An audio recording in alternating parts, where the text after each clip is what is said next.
Lately, there's been discussion around ferritin, iron, and confusion around symptoms of high HTT and low versus low ferritin. Are you able to discuss the impacts of iron on TRT?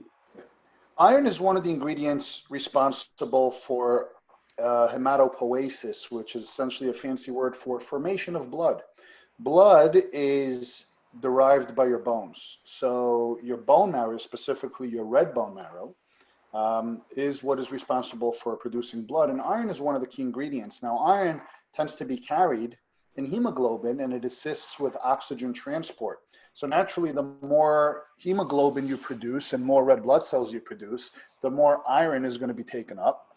And therefore, you may find that your ferritin actually decreases, because your ferritin is just indicative of your iron stores. So as you produce more blood, your ferritin levels may seem like they're going down.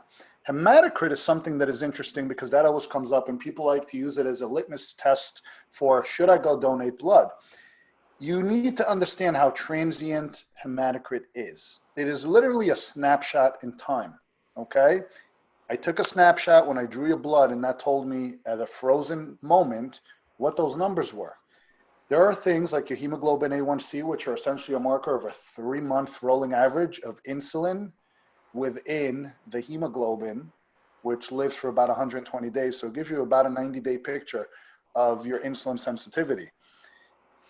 Hematocrit is the complete opposite. It literally just tells you right now at this very minute. So if I went in right now and drew blood, and my hematocrit was 52, and I went in and I had 3 of these water bottles, and an hour later went in and drew blood, my hematocrit could be 47.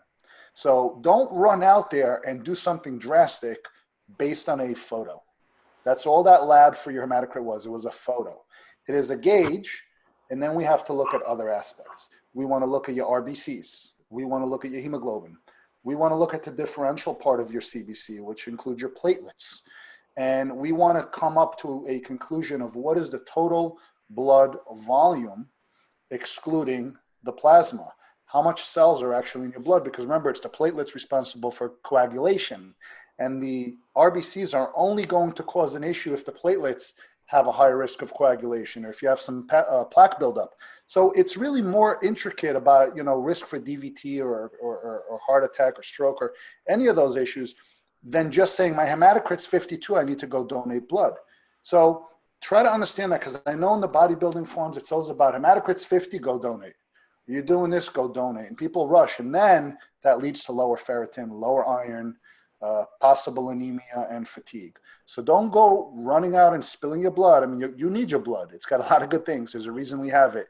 Don't go out there every couple of months and just dump, 12% of your body's blood supply just because your hematocrit has a 5 in front of it. That's it.